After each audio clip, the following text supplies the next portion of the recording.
안녕하십니까? 안녕하십니까? 아침마다 목요 특강 시간입니다. 잠을 잘 자야 아침이 거뜬하고 하루가 즐거운 법이죠. 네. 또 이 잠이 꿈에 영향을 많이 받습니다. 근데 많은 사람들이 꿈을 부부 사이와 관련해서 꾼다고 하네요. 아, 그러니까 그래요? 쉽게 말하면 부부 사이가 좀 좋을 때는 집사람이 천사 같은 사랑스러운 여인으로 등장하는 멜로 영화가 되는 꿈에, 거고, 꿈에. 네, 꿈에. 그리고 부부 사이가 좀 안 좋거나 싸움을 하고 잔 날은 구미호가 등장하는 공포 영화가 되는 거죠. 예. 혼자만 그러신 거 아니고 다 그러신가요? 거봐 늑대들이 등장한다니까요. 네. 그런 생각을 하고 나니까 왜 이금희 씨가 매일 잘 자는지 알 수 있을 것 같아요. 아주 잠자리가 편안하고요. 네. 꿈자리도 그렇게 편안할 수 그렇죠. 없습니다. 혹시 어젯밤에도 정말 악몽에 시달렸던 분, 그러니까 마음속에 풀리지 않는 부부간의 어떤 고민과 갈등이 있으시다면 푸셔야죠. 네, 시원하게 잘 주무시고 또 하루 거뜬하게 잘 시작하셔야죠. 오늘 부부간의 갈등을 시원하게 잘 풀어주실 분을 모셨습니다. 네. 연세대 코칭 아카데미 원장이세요. 정석환 신과대학장님 모시겠습니다. 큰 박수로 맞이해주시기 바랍니다. 어서 오십시오.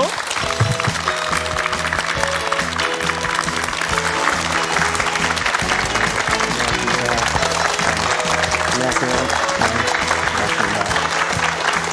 예, 나와주셔서 감사합니다. 감사합니다. 교수님께서는 지난밤에 꿈을 공포 영화로 꾸셨나요? 멜로 영화로 꾸셨나요?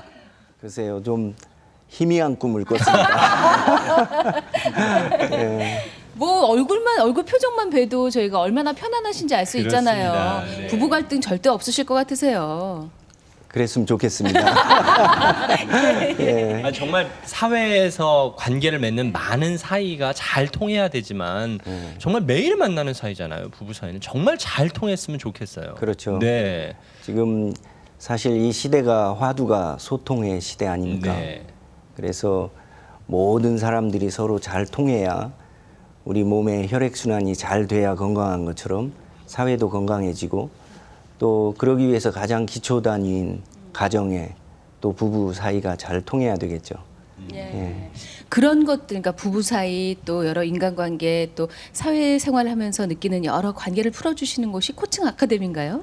네, 그렇습니다. 요즘 그런 소통의 문제 때문에 마음은 참 원인데 우리가 그런 걸 구체적으로 어디서 학습하고 그 기술을 배울 수 있는 그 현장은 굉장히 부족했거든요.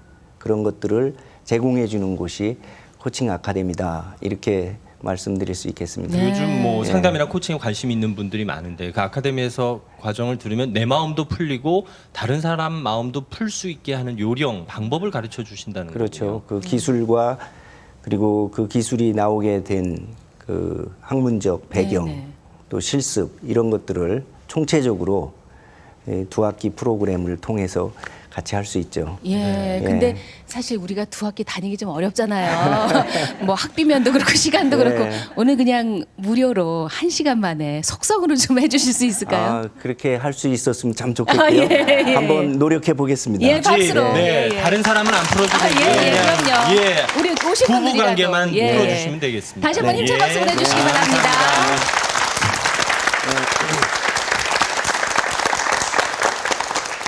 여러분 안녕하세요. 네, 반갑습니다. 이제 어느덧 5월도 벌써 끝자락에 와 있군요. 5월의 마지막 목요 특강인 걸로 알고 있습니다.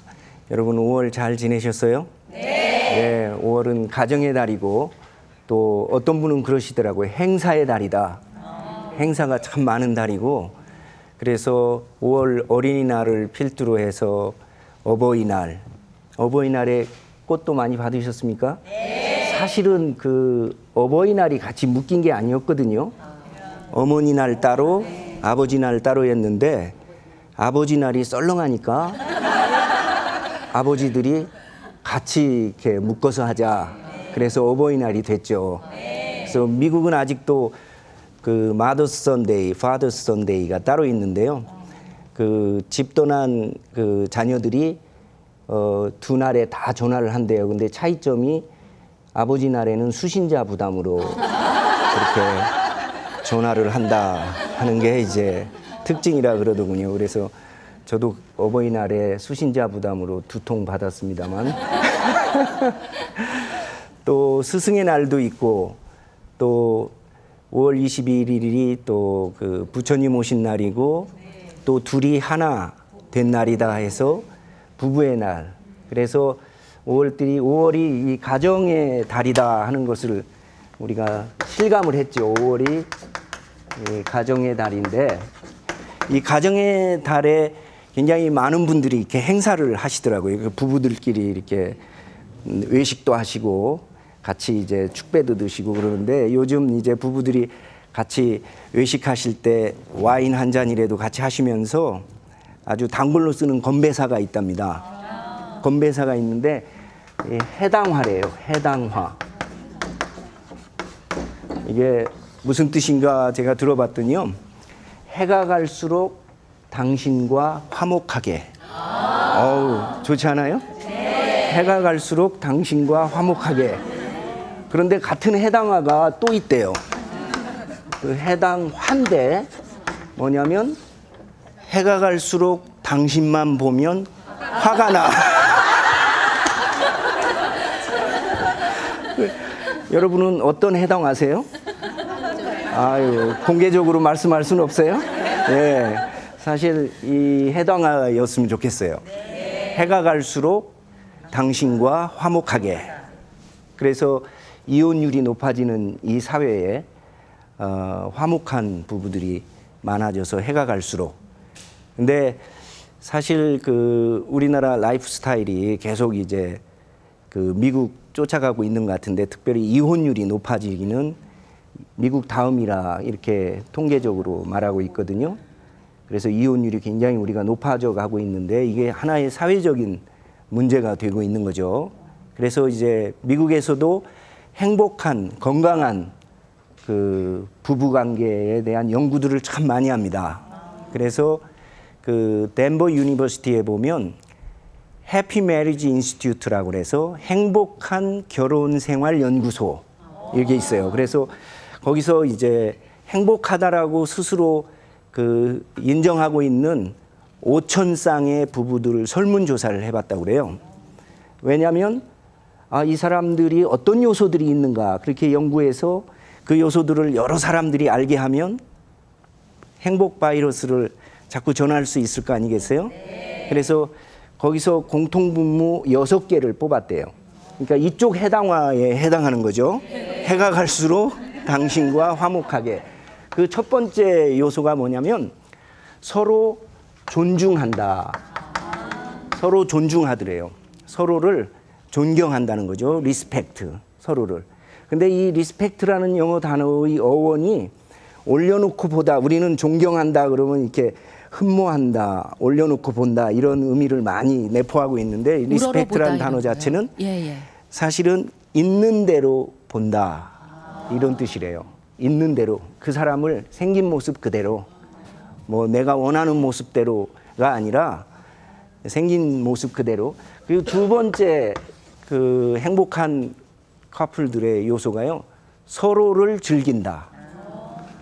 따로따로 즐긴다가 아니고 서로를 즐긴다 이거죠. 그 삶을 같이 즐기는 그런 요소들이 발견된다는 거죠.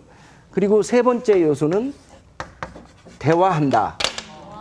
서로 대화를 하더라. 이건 아주 그냥 굉장히 필수적인 요소고 그동안 여러분들 아주 수도 없이 들어봤을 겁니다. 서로 대화한다. 그 다음에 네 번째 요소는 스트레스와 위기 관리를 할 수 있는 방법을 알고 있다. 이게 삶이라는 게 뭐 즐거운 일만 생기는 게 아니잖아요. 항상 스트레스도 생기고 뭐 이러니까 그런 일들을 잘 알고 있다 이거죠. 그리고 다섯 번째는 서로가 성장하더라 이거. 한쪽만 성장하지 않고 한쪽은 굉장히 앞서가는데 다른 한쪽은 오히려 퇴보를 하거나 현상 유지다. 그러면 사실 부부 관계라는 게 제가 이렇게 야외에 나가서 게임하는 것 중에 2인 삼각 게임이라는 거 있잖아요. 둘이 같이 다리를 묶고 같은 방향을 보면서 하나 둘 하고 가야지 마음이 급하다고 나만 막 하면은 결국 그 게임이 어떻게 돼요? 오히려 넘어지고 그 더 이 마음만 급할 뿐.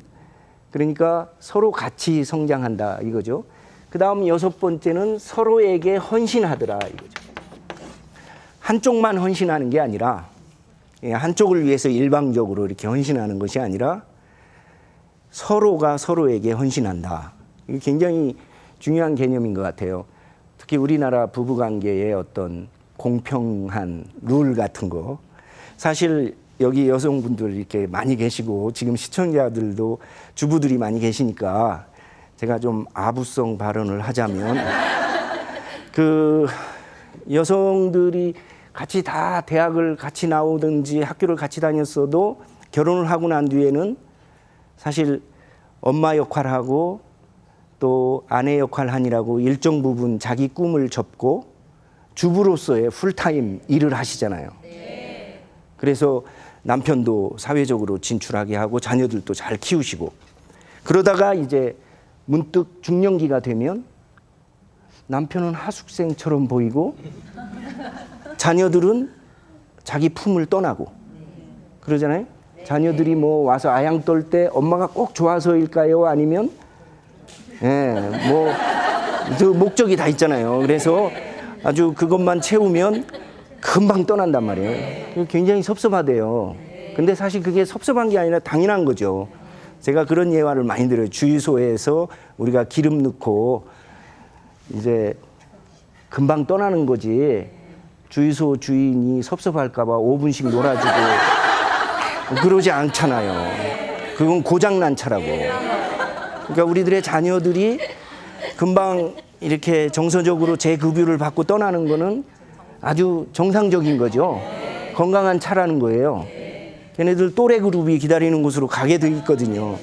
근데 이제 그럴 때 사실 여성들이 굉장히 어떤 공허함 같은 걸 많이 느낀대요. 아, 나는 뭔가 소위 empty nest 신드롬이라고 부르는 빈둥지, 증후군 이런 걸 많이 느낀다는 거죠. 그럴 때 예를 들어서 이제 거칠어지기 쉬운데, 그럴 때 이제 그 남편이 아, 이제 당신도 자기 성장을 해라. 그래서 우리 이렇게 아침마당처럼 자기 마당을 가져라. 예? 자기 마당을 좀 가져봐라. 그래서 당신이 성장할 수 있는 기회를 내가 물질적으로나 시간적으로나 정신적으로 내가 배려해 주겠다. 그렇게 해서 서로 헌신의 교체를 하는 거죠. 그러지 않고 그냥 당신은 그냥 집안에만 있어. 그러면 굉장히 화날 것 같아요. 그죠? 그런데다가 그때가 또 호르몬이 변화될 때잖아요. 여성 호르몬 에스트로겐, 부드러운 호르몬이 가라앉고 테스토스테론, 남성 호르몬, 싸나운 남성 호르몬이 막 튀어나올 때거든요. 그래서 사실 그때 조정을 잘해야 돼요. 그래서 그 어느 학자가 그런 테스토스테론이 막 활성화되는 중년기 이후 여성들을 늑대와 함께 달리는 여인들, 늑대라는 말로 아까 꿈에 뭐 늑대를 봤다, 그 당연히 보이죠. 늑대와 같이 자고 있는데 그 늑대의 속성과 그 중년 여성들의 변화되는 속성이 거의 비슷하대요. 그러니까 늑대들이 그 자기 영토를 굉장히 소중히 여긴다는만요.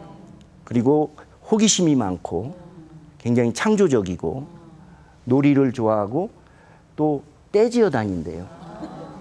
중년 여성들도 이렇게 떼지어 돌아다니잖아요. 그래서 자기 영토, 자기 마당이 굉장히 소중한 거를 이제 강조하니라고 늑대와 같은 그런 메타포를 이렇게 쓰는 건데요. 그럴 때 그 늑대 관리를 잘해야 돼요. 그걸 자기 마당을 제공해주고 해줘야지. 그걸 집안 늑대로 자꾸 만들면요, 집안 늑대가 오 하고 울면 뼈만 남아요. 무슨 말씀인지 잘 아시겠죠? 그러면 그러니까 저는 그런 남자분들에게는 그런 말씀을 많이 드립니다. 중년 여성들에게는 자꾸 집에만 이렇게 있어라 뭐 이러지 말고 아침에 일어나면 나가 놀아라 그래야 된다고. 네. 근데 나가 놀다가 괜히 이렇게 다치면 어떡해요. 그러니까 뭐 문제 생기고 그러잖아요. 그러니까 나가서 건강하게 놀 수 있는 그 마당을 제공해 주는 거죠.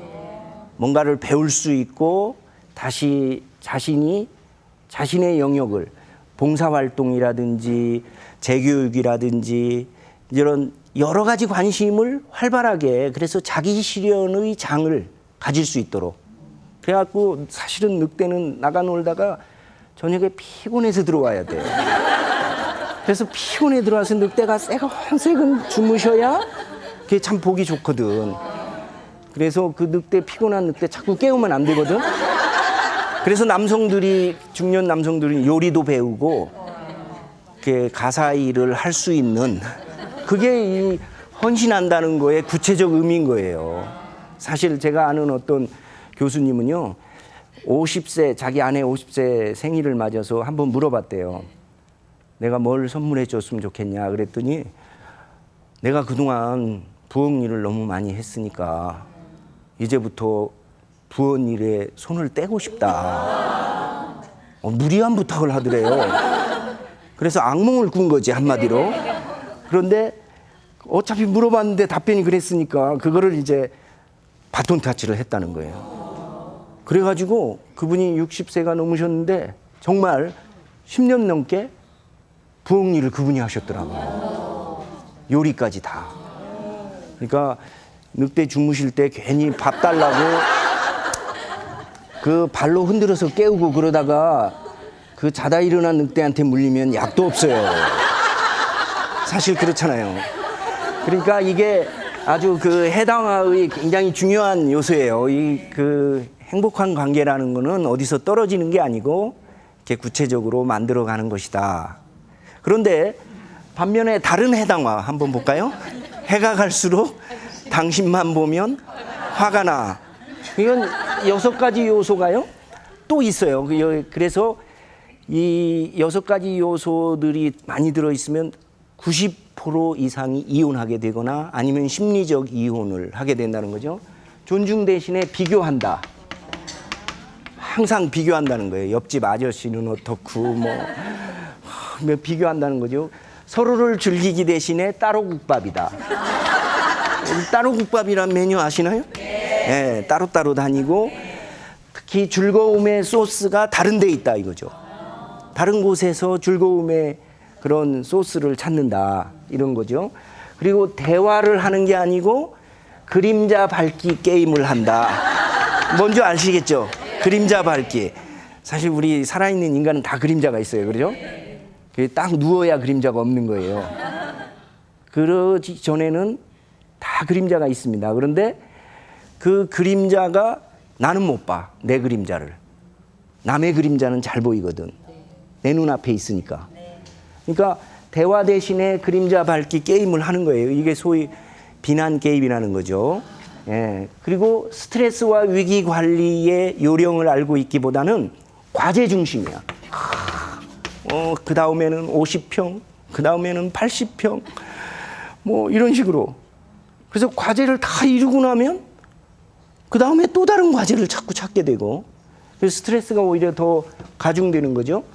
그 성장하기 대신에 서로에게 무관심하다 이거죠. 네, 무관심. 그리고 헌신하기 대신에 자기중심적이다 이거죠. 자기중심. 응? 나를 위해서 당신이 한번 희생해줘봐 라고 말하는 자기중심적이다 이거죠. 그래서 이 6가지 요소가 있으면 여러분 정말 좀 화나지 않아요? 네. 같이 사는 사람이 늘 자기 보면 누구랑 비교하려고 들고 따로 국밥으로 놀고 그림자만 자꾸 밟고 네 그림자가 어떻다는 둥 자꾸 그러고 말이죠. 과제 중심이고 숙제 한번 끝나면 또 다른 숙제가 기다리고 있고 그러니까 이렇게 되면 대개 90%가량이 이혼을 한대요. 그게 그 행복한 결혼연구소의 연구 결과 예측할 수 있다는 거죠. 이런 요소들이 많이 있으면 심리적 이혼이나 법적 이혼을 예측할 수 있는 커플이라는 거죠. 그래서 저는 사실 우리가 이런 요소들을 우리가 미리 사전에 예방하고 사실 오늘 주제가 그런 거거든요. 요즘 의학도 예방의학, 건강은 건강할 때 지켜야지 병 들고 난 뒤에는 오히려 많은 걸 투자하고 뭐 시간 모든 리소스를 넣어도 결국 원하는 결과를 얻기는 참 어렵거든요. 그래서 우리 여러분들 건강할 때 건강을 유지하기 위한 그런 운동의 습관, 이거 늘 여기 목요 특강에서 제가 아주 자주 들었어요. 저희 어머님도 꼭 그 텔레비 하루에 2번씩 키셨는데 지금 돌아가신 지 한 5년 되셨는데요. 아침마당하고 9시 뉴스 그것만 그때 시간에만 TV 키시고 딴 때는 늘 종교방송 라디오 켜놓고 생활하셨어요. 그래서 아침마당에서 출연해달라 그래서 어머님 생각이 나서 아유 금방 예 나가겠습니다. 그렇게 아주 우리 두 분 아나운서들을 너무 좋아하셨어요. 두 분. 근데 아무튼 그래서 우리가 이런 해당화를 해가 갈수록 당신만 보면 화가 나 이렇게 되면 이 결혼 생활이 굉장히 아주 드라이해진다 이거예요. 건조해지니까 사람들이 어디로 도피하느냐, 이 결혼 갈등이 생기는 거고, 결혼 갈등을 이게 갈등이 늘 있으면 여러분 마음이 늘 불편하니까 주무셔도 악몽을 자꾸 꾸게 되는 거고, 그러니까 어딘가에 도피하고 싶은데 어디로 도피할까요? 다른 소스로. 그 다른 소스가 뭐냐? 그게 외도예요. 외도. 이게 외도의 심리입니다. 외도의 배경. 다른 곳에서 즐거움과 만족을 얻고 싶어 하는 거죠. 예? 다른 쪽에서. 그래서 옛날에는 그 남성들의 외도가 굉장히 컸었는데 요즘은 이것도 굉장히 아주 공평하게 나누어지고 있대요. 그래서 여성들의 외도도 요즘 많이 늘어나는 게 실제 저희가 이제 상담을 해보면 부부 갈등에서 여성들의 외도도 굉장히 늘어나고 있어요.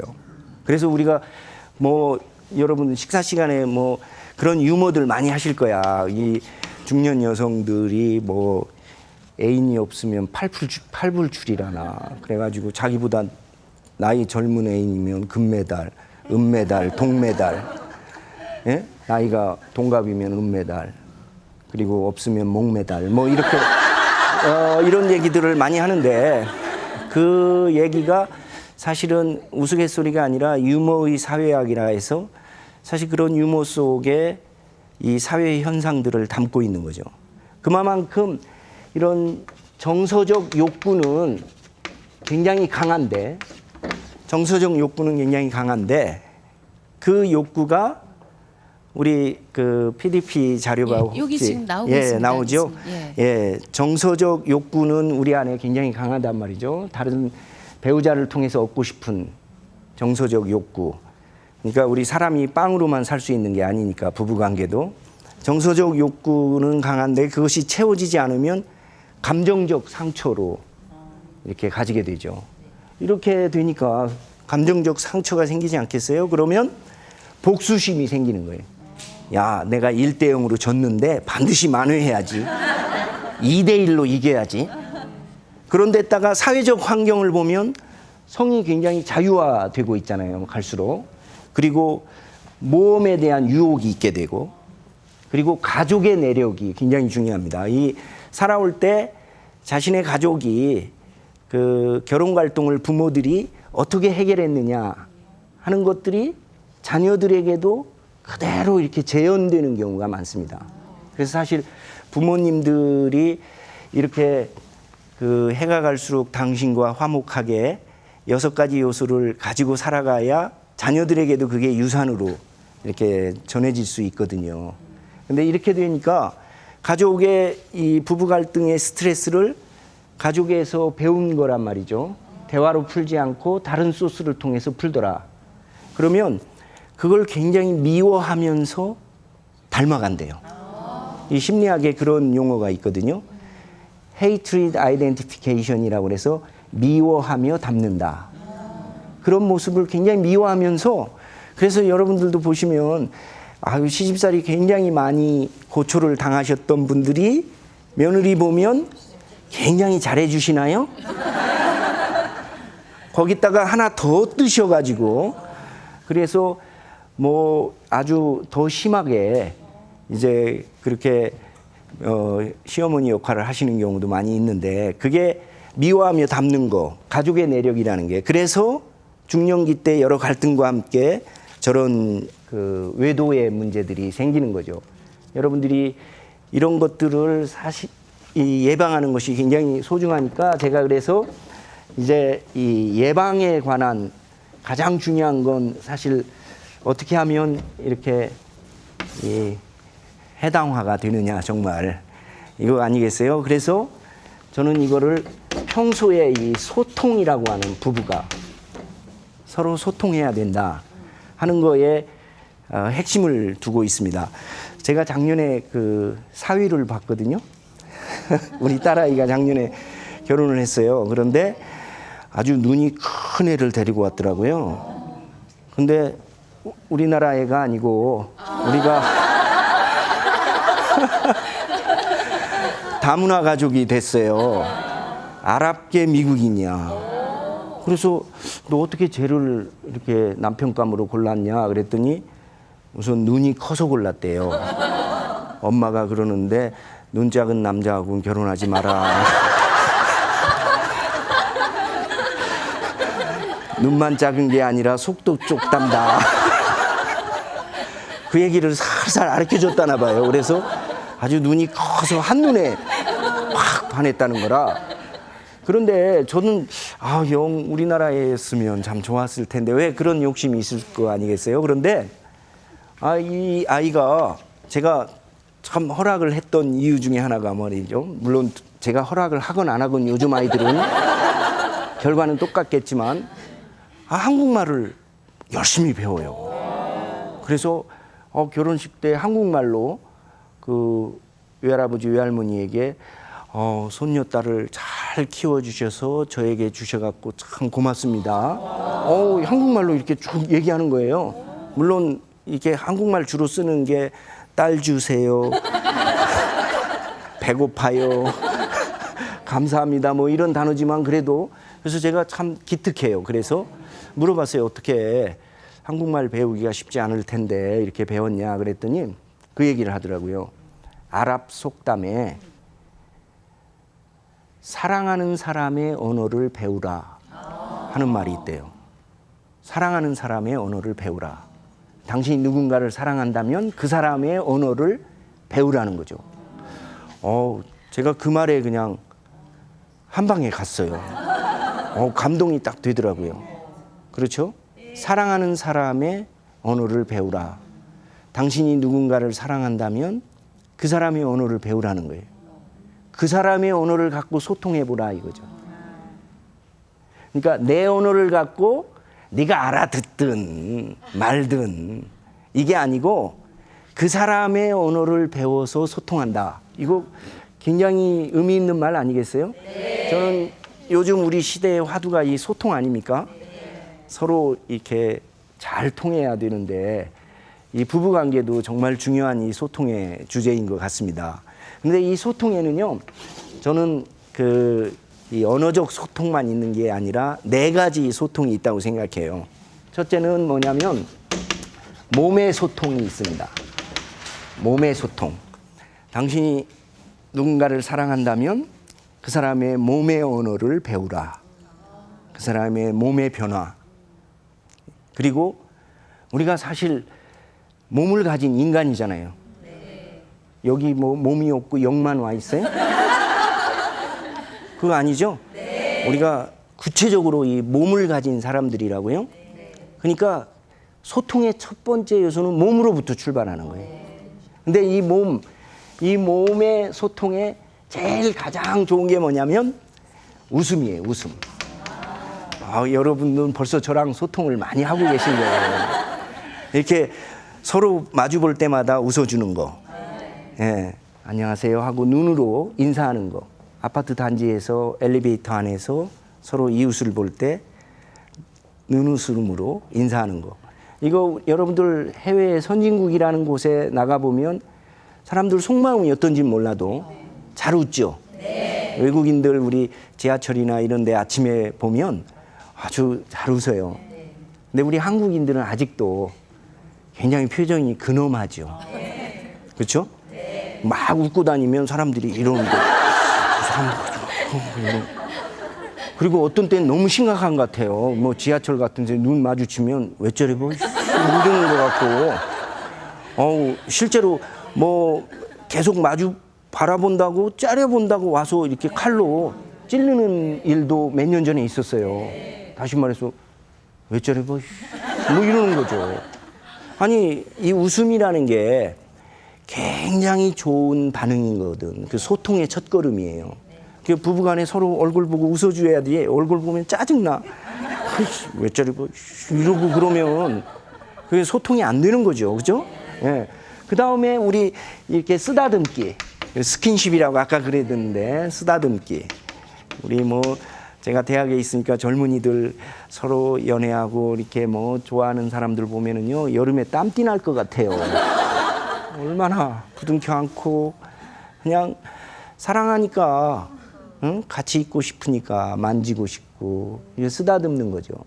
또 안아주기. 이게 굉장히 안아주는 거. 그래서 웃어주고 쓰다듬어주고 안아주는 거를 하루에 한 번씩이라도 사랑하는 사람과 이 바디랭귀지로 하면 소통이 된다는 거죠. 서로 소통이 된다는 거예요. 자녀들도 그렇대요. 이렇게 웃어주고 쓰다듬고 안아주고 하는 아이들은 결단코 소위 불량 청소년이 될 수가 없대요. 자기가 누군가로부터 사랑을 받고 있다는 걸 몸으로 느끼니까. 이렇게 자란 아이들은 그 몸의 소위 랭귀지가, 몸의 언어가 안정적이 돼요. 다른 사람들을 봤을 때도. 근데 이런 걸 자극을 받지 않고 자란 아이들은 이렇게 굉장히 막 공격적이래요. 그리고 불안정하고. 우선 몸에서 그 사랑도 받아본 사람이 고기도 먹어본 사람이 잘 먹듯이 사랑도 받아본 사람이 사랑을 받을 수 있고 줄 수 있는 거니까 안정적이다. 거기에 이제 몸의 소통 중에 또 부부관계에서는 굉장히 중요한 게 부부의 성 아닙니까? 부부의 성. 부부의 성의 변화도 그렇잖아요. 중년 이상 넘어가면 남자들은 자꾸 이렇게 내려간다 그러잖아요. 막 30대, 40대는 그렇게 강한 척, 센 척 하던 사람들이 50대에 가서는 집에서 자는 척 한대요. 그리고 막 60대에는 죽은 척 한대요. 그러니까 이렇게 이 성에 대한 점점 이제 남녀의 차이도 있거든요. 여성들은 또 다른 곡선을 가지고 있고, 물론 여기에 대해서는 다른 전문가가 나와서 제가 아침에 이 얘기하기가 참 민망해서 그러나 굉장히 중요한 겁니다. 그게 몸의 소통에서 이런 부분들이 같이 그 늘 소통의 정상적인 과정을 겪어야 서로 사랑하는 사람과 교류한다라는 느낌을 갖는다는 거죠. 그 다음에 두 번째는 언어의 소통이죠. 우리 이걸 이제 그동안 대화법이다 해서 많이 우리가 그 얘기를 해왔기 때문에 여러분들 너무 많이 들었을 거예요. 대화법. 여러분들 늘 대화는 하시잖아요. 그죠? 네. 누군가 대화하잖아요. 그렇죠? 근데 이 대화에 유형들이 있어요. 비난형이 있는가 하면 권위주의형, 지시형이 있고 아니면 아부형이 있어요. 구체적으로 설명 안 해도 다 알아들으시겠죠? 아니면 늘 설득하려고 하는 회유형이 있습니다. 그러니까 여러분은 어떤 형이세요? 비난형, 지시형, 아부형, 회유형, 그리고 좋은 거는 민주적 유형이다. 민주적으로 서로 이렇게 대화라는 게 핑퐁 치듯이 서로 왔다 갔다 잘 해주기 위해서 이 민주형의 대화법을 자꾸 이제 우리가 배워야 되는데, 그 대화하는데 가장 중요한 요건은요, 잘 듣는 거예요. 여러분들 오늘 굉장히 잘 들어주셔서 고맙습니다. 아주 적극적으로 이렇게 들으시는데요. 이게 잘 듣기가 대화의 첫 번째래요. 근데 사람들이 듣는다 하면서도 잘 안 듣는데요. 왜 안 듣는가 하면 듣는 과정을 가만히 살펴보니까 무시하면서 듣기. 니까짓 게 뭐, 네가 하는 얘기 다 그렇지. 에? 아니면 들은 척하기. 그래 들었어, 끄떡끄떡하기. 아니면 골라 듣기. 자기가 듣고 싶은 것만 딱딱 듣는 거예요. 딴 생각하다가. 그러니까 대화가 잘 안 된다는 거예요. 잘 들어야 된대요. 그래서 액티브 리스닝이라 그래요. 적극적인 경청. 예, 적극적 경청은요. 그냥 뭐 저는 상담학 그 훈련 받을 때 잘 듣는 훈련 연습하거든요. 그래서 저는 신음소리만 잘 내면 되는 줄 알았어요. 1시간 내내 그러면 이게 상담이 되는 거구나. 그런 줄 알았다고요. 그래서 그냥 1시간 내내 그냥 신음소리 내고, 그리고 상담 피 받으려면 굉장히 미안하잖아요. 내가 한 건 그냥 신음소리만 냈는데 어떻게 이걸 돈을 받을까 그랬었는데, 그게 그 잘 듣는 게 아니고 액티브 리스닝이라는 거는 상대방을 말을 잘 요약해 주기. 평가하지 말고 내 감정 실지 말고 잘 요약해 주는 거예요. 당신이 이렇게 말을 했군요. 그게 뭐냐면 접수증을 주는 거래요. 여러분 중요한 우편물 우체국에 가서 등기 우편으로 보내잖아요. 네. 그러면 접수증을 딱 찍어주잖아요. 네. 그러면 마음이 편안하죠. 네. 이게 접수됐구나. 이게 제대로 전달되겠구나. 그래서 우리가 좀 귀찮아도 돈을 더 내고 우체국에 가서 등기 소인을 찍는 거예요. 접수증을 딱 찍는 걸 봐야 마음이 중요한 문서는 그렇게 보내야 된다고. 그래서 이 액티브 리스닝이라고 하는 것은 이렇게 접수증을 찍어주는 역할을 해줘야 돼요. 신음소리만 내는 게 아니고 뭐 그런다고 잘 듣는 게 아니고 이렇게 말씀하셨군요. 이런 뜻이었군요. 내가 평가하려고 하지 말고, 우리가 서로 익숙한 사람끼리 대화를 하다 보면은요, 자기가 막 평가하려고 든다고 막 뛰어들어가지고 사실 그게 아니거든. 내 말은 뭐 이래가면서, 그러니까 대화가 안 되는 거예요. 그래서 사실 부부 상담 우리가 이렇게 할 때 보면은요, 이 상담사가 하는 역할이 뭐냐면 레프리 역할을 합니다. 그래서 여기서 말씀하세요. 이제 두 분이 만약에 결혼 갈등으로 이렇게 앉아 계시다고 생각하면 제가 이제 저희가요? 예. 좀 그러도록 하겠습니다. 그러면 이렇게 하시면 우리 이금희 아나운서님께서 먼저 이제 자신의 얘기를 하신다고. 이런데 정말 짜증나 못 살겠어요. 그러면 우리 김 아나운서님께서 저는 짜증 안 나는 줄 아세요? 예, 아주 역할 연습이 잘 돼 있습니다. 이러면 둘이 평행선을 이렇게 가게 되는 거죠. 갈등 해소가 안 되는 거죠. 그러니까 부부 상담사가 개입을 해서 지금 아내께서 뭐라고 말씀하셨는지 한번 저에게 얘기해 보시겠어요? 우선 나를 보고 얘기해 보시겠어요? 그래서 접수가 됐는지를 우선 한번 물어보는 거예요. 그래서 물어보면요, 처음에는 못 들어요. 모르겠대. 그냥 짜증만 냈대. 이 사람들 이런 얘기예요. 이런 식으로 답변을 하신다고. 아니, 그러지 말고 그럼 다시 한번 얘기해 보세요. 왜 짜증이 나시는지 아내가 얘기하게 하는 거예요. 그리고 그 얘기를 되새김질 해보라고 남편에게 시키는 거예요. 그러면 그때 비로소 들어. 왜냐, 숙제니까. 제가 심판 역할을 하니까 할 수 없이 해야 되잖아요. 그게 비로소 적극적 경청이라는 거지. 그게. 우리는 그냥 바로 답변을 주려고 그랬잖아요. 그게 아니고 그 사람이 한 얘기를 내가 평가하지 말고 듣고 되새김질을 해주는 거예요. 그런 적극적 잘 듣기를 하게 되면 상대방이 적어도 내가 전한 메시지가 전달이 됐구나 라고 생각하기 때문에 그 흥분이나 분노가 에스컬레이트 안 되는 거죠. 적어도 내 말이 접수는 됐구나. 해결까지는 아직 모를지 몰라도 적어도 접수는 됐구나. 이런 습관들이 언어의 소통에서 굉장히 중요하고요. 그리고 긍정적인 피드백이, 항상 이 피드백을 주라. 긍정적인. 뭐 칭찬이라든지. 여러분들이 지금 참 그걸 잘하고 계세요. 그렇게 굉장히 이렇게 잘하고 계시거든요. 이게 긍정적인 피드백이에요. 그런 긍정적인 피드백을 주면 말하는 사람들이 힘이 생기는 거죠. 여러분 자녀들에게 그냥 무시하고 무관심하고 너는 얘기해라 나는 내일 할게. 내 컴퓨터 보고 뭐 이러면서 그런 게 아니라 눈을 바라보면서 그랬어. 그래 참 잘했어요. 한 번만 더 해보세요. 그리고 이렇게 긍정적인 피드백을 주는 거.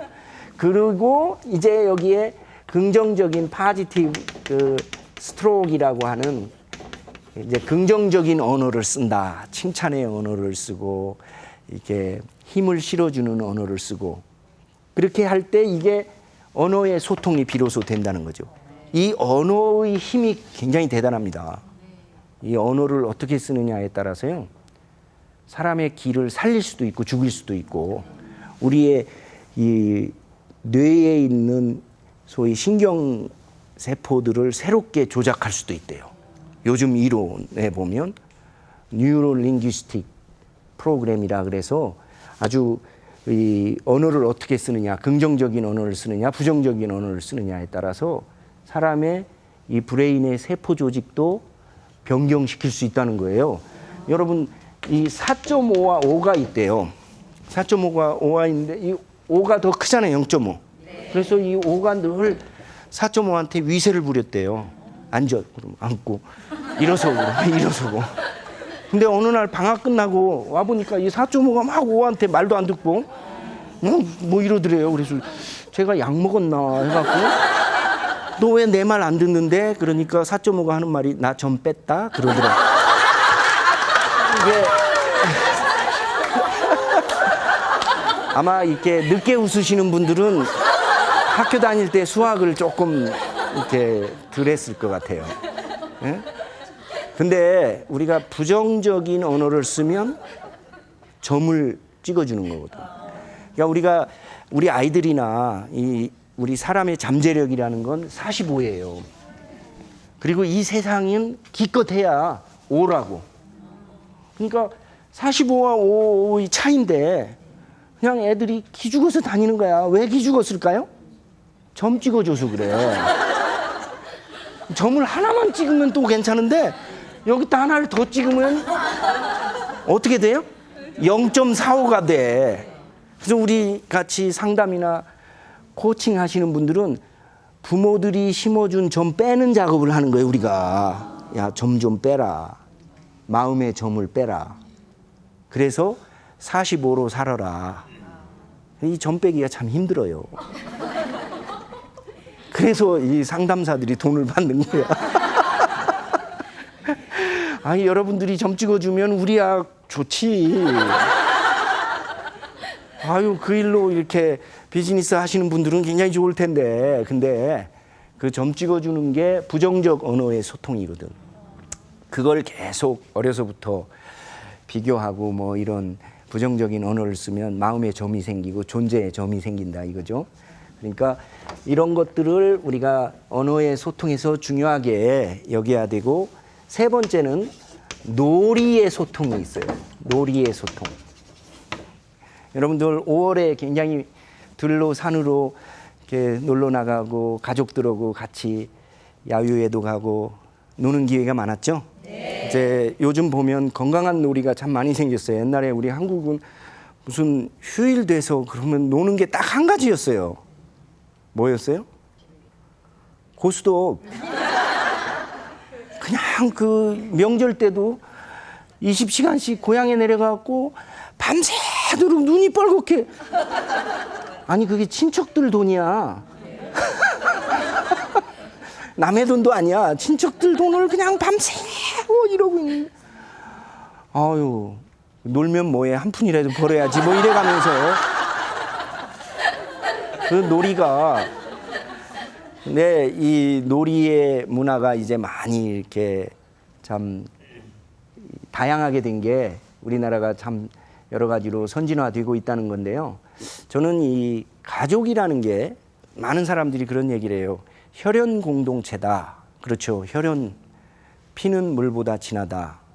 그런데 그것보다 더 중요한 개념으로 저는 정의하고 싶어요. 가족은 기업 공동체다. 기업 공동체예요. 함께 놀이를 했던 기억들, 그 기억을 간직한 것이 가족이에요. 그래서 우리가 배로 난 아이도 있고 가슴으로 난 아이도 있다고 그러잖아요. 입양한 아이들. 똑같이 혈연보다 더 아주 끈끈한 애착관계와 가족으로서의 결집력이 있는 거거든요. 그 왜 그럴까요? 바로 함께 했던 기억들이 있기 때문에 그런 겁니다. 우리 연로하신 부모님들 이제 그 치매에 요즘 많이 걸리시는 분들 계세요. 근데 진짜 아픈 거는 치매 걸린 분들 이렇게 자녀들 수기 읽어보면은요, 함께 했던 기억들을 부모님이 기억해내지 못할 때, 그게 참 그 아픈 거거든. 그러니까 가족이라는 것은 기억 공동체다, 혹은 추억 공동체다, 이렇게 정의해 볼 수 있겠어요. 그 기억과 추억을 많이 만들기 위해서 놀이를 많이 가지고 놀이로 소통을 해야 되거든요. 그래서 같이 몸을 부대끼고 서로 함께 웃고 서로 같이 놀이를 하는 그런 게 이제 놀이 가운데 소통이다. 이걸 많이 만들어 놔야 된다 이거죠.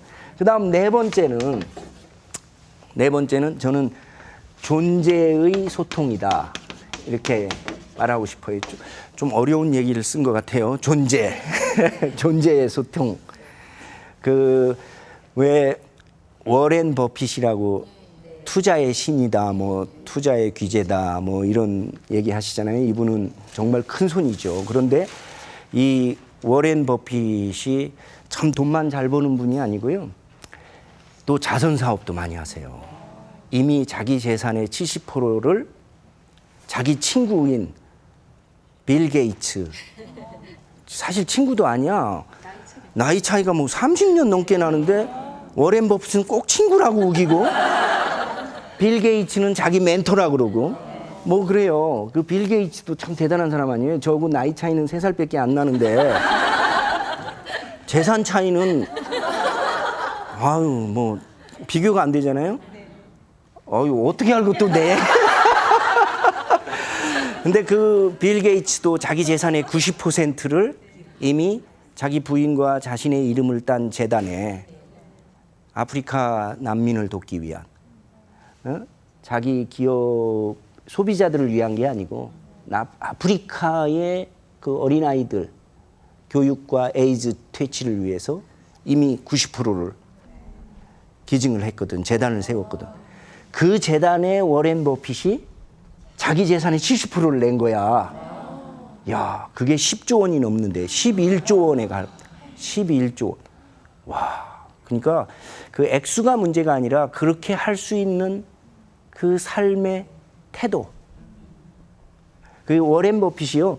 해마다 이제 워렌 버핏 자선 행사를 하는데 점심 티켓을 사야 돼요. 워렌 버핏과 같이 점심을. 최소 5만 불. 최소 5만 불에 50만 불까지 있대요. 재산의 규모에 따라서. 저는 5천 원짜리도 같이 먹을 수 있는. 근데 그게 자선단체로 기부되는 거죠. 그래서 어느 그 기업 CEO가 워렌 버핏한테 조언을 얻기 위해서 비싼 돈을 주고 만났다는 거죠. 점심 식사로. 그래서 만나가지고 물어봤대요. 제가 기업을 확장하는 게 좋겠습니까? 지금 상황에서. 아니면 축소하고 좀 더 위기 관리를 해가면서 안전하게 가는 게 좋겠습니까? 오랫동안 투자를 해오신 투자의 살아있는 전설 워렌 버핏 선생님께 물어본 거예요. 그랬더니 워렌 버핏이요. 그렇게 답변했다죠. 당신은 어떤 삶을 살기 원하십니까? 50만 불짜리 답변치고는 그 답변이라기보다 질문이잖아요. 네. 지금 투자를 확대하는 게 좋겠습니까? 줄였으면 좋겠습니까? 묻고 있는데 당신은 어떤 삶을 살기 원하십니까? 이렇게 질문하는 거는 답변을 하는 게 아니라 질문을 다시 되돌려주는 것 같아요. 당신은 어떤 존재가 되기를 원하십니까? 하는 질문인 것 같아요. 예? 당신이 그거에 따라서 내가 답을 주겠다. 혹은 당신이 답을 스스로 찾아라. 라는 답변 아니겠어요? 저는 그 부부지간에도 저는 그렇다고 생각해요. 세상의 모든 소통이 굉장히 중요하고요. 요즘 굉장히 소위 기술 중심, 소통의 기술. 그래서 어떻게 하면 친절한 말, 긍정적인 언어, 뭐 그런 스킬들을 많이 사람들이 배우려고 관심들이 많으세요. 예? 그렇죠? 그거 굉장히 중요합니다. 우리가 이런 기술도 있어야 되고 소통의 기술이 필요한데요. 더 중요한 근본적인 것은 자기 존재의 태도인 것 같아요. 존재의 자리. 궁극적으로 얘기하면 이 I'm okay 아닌 내 존재에 대해서 스스로 이 수용적이고 긍정적인 I'm okay. 그래야 You are okay가 나올 거 아니에요. 이거 유명한 책 이름도 있잖아요. I'm okay, You are okay. 나도 옳고 당신도 옳습니다. 그런 태도를 가져야 다시 다른 스킬들이 다 효과가 있다는 거죠. 이런 태도가 없으면 자기 존재가 꼬여 있고 0.45인데 어떻게 스킬을 배웠다고 며칠 가겠어요. 그냥 금방 말라버리겠죠. 그 스킬 몇 개 가지고 가서 약발 또 떨어졌네요. 그 다음 어디 가서 구해야 될까요? 그러니까 자기 존재감이 있어야 되는 거죠. 그러니까 자기를 넉넉하게 있는 그대로를 수용할 수 있는 I'm okay. 예? 그래야 이제 You are okay가 되잖아요. 그래서 그런 자기 존재감에 대한 그 수용을 갖기 위해서 사실 노력들을 많이 하셔야 돼요. 그래서 존재는 그냥 굳어져 있는 게 아니고 becoming 된다 그러죠. 되어져 간다. 과정이다. 예? 되어져 간다. 그래서 요즘 뭐 고전 읽기 프로그램도 많고요. 또 인문학에 대한 뭐 이런 게 다 뭐냐면 자기 존재감을 좀 더 확인하고 확실하게 하기 위해서 그런 노력들을 기울이는 거거든요. 우리가 그런 걸 좀 노력하면서 부부들이 맨날 그냥 가계부나 그냥 어떻게 하면 아파트 평수를 더 늘려야, 그것도 굉장히 중요하긴 해요. 중요하지만 그런 문제만 연연해 하는 것이 아니라 좀 더 그 존재감의 깊이를 더 이렇게 채우기 위한 노력들을, 그리고 이 존재의 소통을 위해서는 저는 이 용서라는 것도 굉장히 필요한 것 같아요. 용서. 자기 자신을 용서하고, 그래서 사람들이 자기를 용서하지 못하는 경우도 많거든요. 자기를 용서하지 못하니까 타인도 용서가 안 되는 거죠. 예? 그 용서. 저는 5월에 이렇게 꽃들이, 봄꽃들이 많이 폈을 때 참 아름다워요. 그런데 그 꽃들을 보면서 제가 그 시가 하나 생각나더라고요. 도종환님의 흔들리며 피는 꽃. 여러분들 들어보셨어요? 예. 그 아주 짧은 시니까 제가 약간 틀리게 외우고 있더라고. 그래도 그냥 그걸로 한번 읊어볼게요. 흔들리며 피는 꽃. 흔들리지 않고 피는 꽃이 어디 있으랴. 이 세상 모든 아름다운 꽃들은 다 흔들리며 그 황홀한 꽃망울을 터뜨렸나니.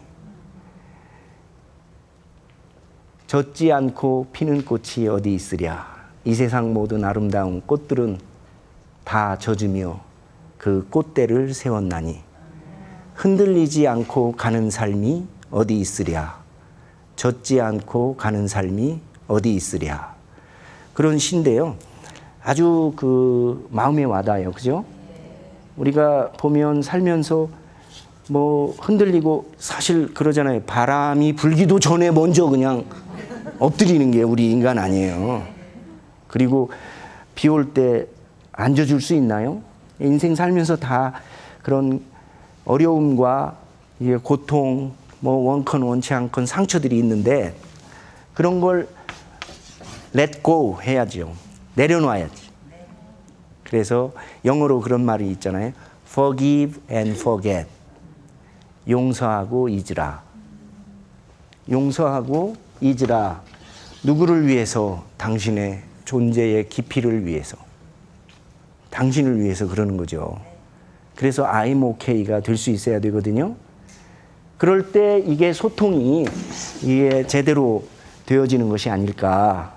여러분들이 저는 이 네 가지 소통이 우리가 그동안 언어적 소통만 굉장히 강조해 왔었는데 대화법 이거 굉장히 중요합니다.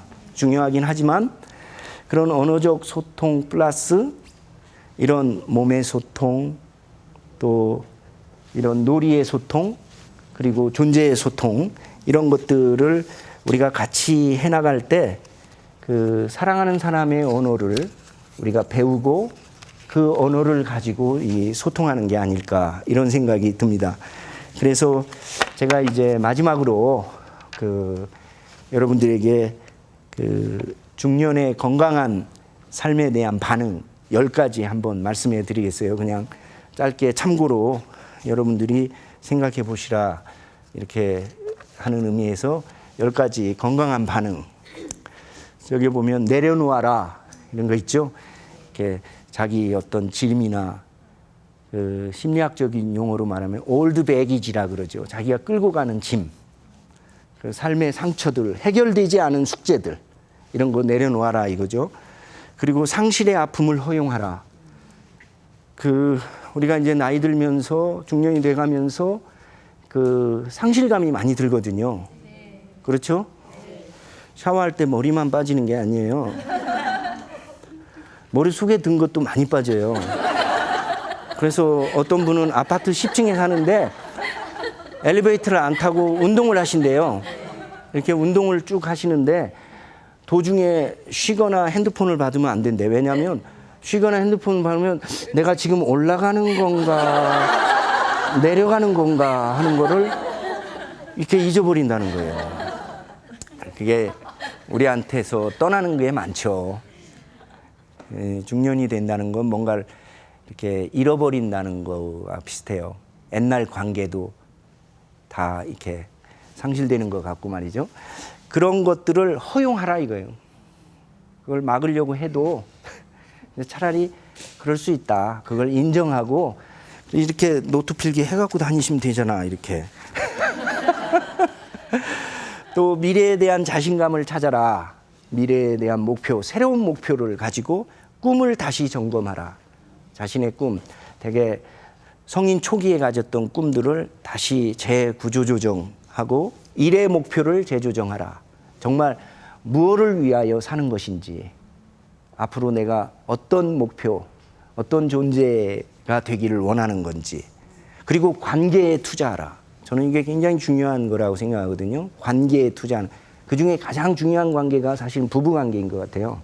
그래서 제가 꼭 이렇게 세미나 하거나 그럴 때마다 보면 부부 관계에 투자해야 되는 게 여러분들 제가 장례식이나 이런 데 많이 가봅니다만 끝까지 남아있는 게 누구예요? 뭐 외부에서 상당했다 그랬을 때 외부의 뭐 조객들 뭐 다 이렇게 떠나고 마지막까지 남아서 지켜주는 게 배우자야. 그러면 투자를 할 때 어디에 무슨 투자해야 되나요? 네, 끝까지 남아있을 사람한테 투자해야 된다고. 그래서 제가 아침마다 일어나면 여러분 아침마당 보시기 전에 식사할 때 꼭 부부간에 이렇게 앉아가지고 이런 노래를 한번 불러보라고 그래요. 옛날 향토에 부른 군가이기도 한데 너와 내가 아니면 누가 지키랴. 노래가 되나 모르겠네. 너와 내가 아니면 누가 지켜요? 나라가 지켜줄까요? 자식들이 지켜줄까요? 깨몽, 꿈 깨라는 얘기죠. 둘이 지켜야 돼요. 둘이 서로. 부부관계는 누가 지켜줄 힘이 없어요. 둘이 지켜야지. 그게 관계에 투자하라. 또 몸에 투자하라. 그거 아까 말씀드렸잖아요. 또 유연하게 살아라. 좀 너그럽게 인생의 궁극적 가치를 찾아라. 그리고 전문가의 도움을 찾는 것을 부끄러워하거나 그걸 주저하지 말아라. 이렇게 10가지 10계명. 근데 혹시 만약에 어겼더라도 11번째 계명이 있어요. 들키지 마라. 예. 여러분들 아무튼 잘 소통해서 여러분들 삶이 정말 신바람이 통하는 그런 삶이 되시기를 바랍니다. 감사합니다. 네. 고맙습니다. 네. 아유, 교수님 강의를 듣고 나니까 마음에 뭔가 새로운 게 채워진 것 같아서 좀 편안합니다. 그동안 소통함은 아무래도 이제 저희가 언어적 요소 그리고 이제 말 한마디 조심하는 거에만 연연해 왔는데 이제 몸의 소통이라든가 놀이의 소통, 존재의 소통을 통해서 이 마음을 주고받는 새로운 관계가 되는 것 같아요. 기분이 참 좋습니다. 근데 자꾸 머릿속을 떠나지 않는 게 들키지 마라. 왜 이러세요? 왜 이러세요? 근데 아무래도 이게 지금 이제 함께하고 계신 분들도 그렇고 이제 보고 계신 분들도 중년이신 분들이 많을 텐데요. 그러니까 중년의 위기가 뭐랄까 인생 초반의 위기보다 더 힘들 거라는 짐작이 드네요. 그렇죠. 그렇죠. 그러시죠. 그래서 중년의 위기를 잘 극복하면 인생의 그 마지막 챕터가 아주 행복해질 수 있고 건강해질 수 있다. 예. 이제 그렇게 얘기들을 많이 하죠. 네. 예. 전 더욱이 기억에 남는 것이 그 자녀의 마음에 있는 점을 뽑아줘라. 그래야 그 잠재력이 극대화된다는데 이 부부가 그 오늘 말씀하신 것을 토대로 잘 통하다 보면 아이의 점도 자연스럽게 뽑히지 않을까. 그리고 아이와도 또 같은 방법으로 소통할 수 있지 않을까 싶어요. 그렇죠. 네. 결국 자녀들은 부모의 뒷모습을 보고 자란다 이런 말이 있는데요. 부모님들의 삶의 노래를 자녀들이 따라 부르더라고요. 네. 결국 부모들이 어떤 노래를 불렀는가 나중에 보면 그 자녀들이 그 노래를 부르며 살고 있더라고요. 그러니까 여러분들이 자기 노래를 행복한 노래를 부르고 살면 결국 나중에 여러분 자녀들이 그 노래를 부르며 살 거예요. 정말 자녀들도 너와 내가 아니면 시크리야. 네. 그 노래를 부를 수 있도록. 아니 그러니까 자녀들의 부부 관계도 중요하잖아요. 그러니까 그렇죠. 중년 이후에 자녀들이 이제 가정을 이룰 경우 그 자녀들의 부부 의사 소통에도 부모들이 좋은 본을 보여줄 수 있어야 될 것 같습니다. 그렇죠. 네. 그 가족의 히스토리가 결국 그 자녀들에게 직간접적으로 네. 영향력을 미친다는 것이 많은 그 상담자들이나 심리학자들의 이론들 아닙니까? 그래서 원가족의 역사, 그 패밀리 히스토리 이런 거 굉장히 중요하게 여기고 네. 예. 오늘 정말 많이 웃었고요. 그보다 더 많이 가슴에 남기는 것들을 주셔서 감사합니다. 다시 한번 박수로 감사해서 아유, 많이 배웠습니다. 고맙겠습니다. 예, 연세대학교 코칭 아카데미 원장이시고 신과대학장이신 정석환 교수님의 강의였습니다. 선물 소개해드리겠습니다. 구정마루에서 백화점 상품권 준비해 주셨고요. 금성출판사 푸른의 공부방에서도 백화점 상품권 마련해 주셨습니다. 오늘도 고맙습니다. 저희는 내일 다시 오겠습니다. 감사합니다.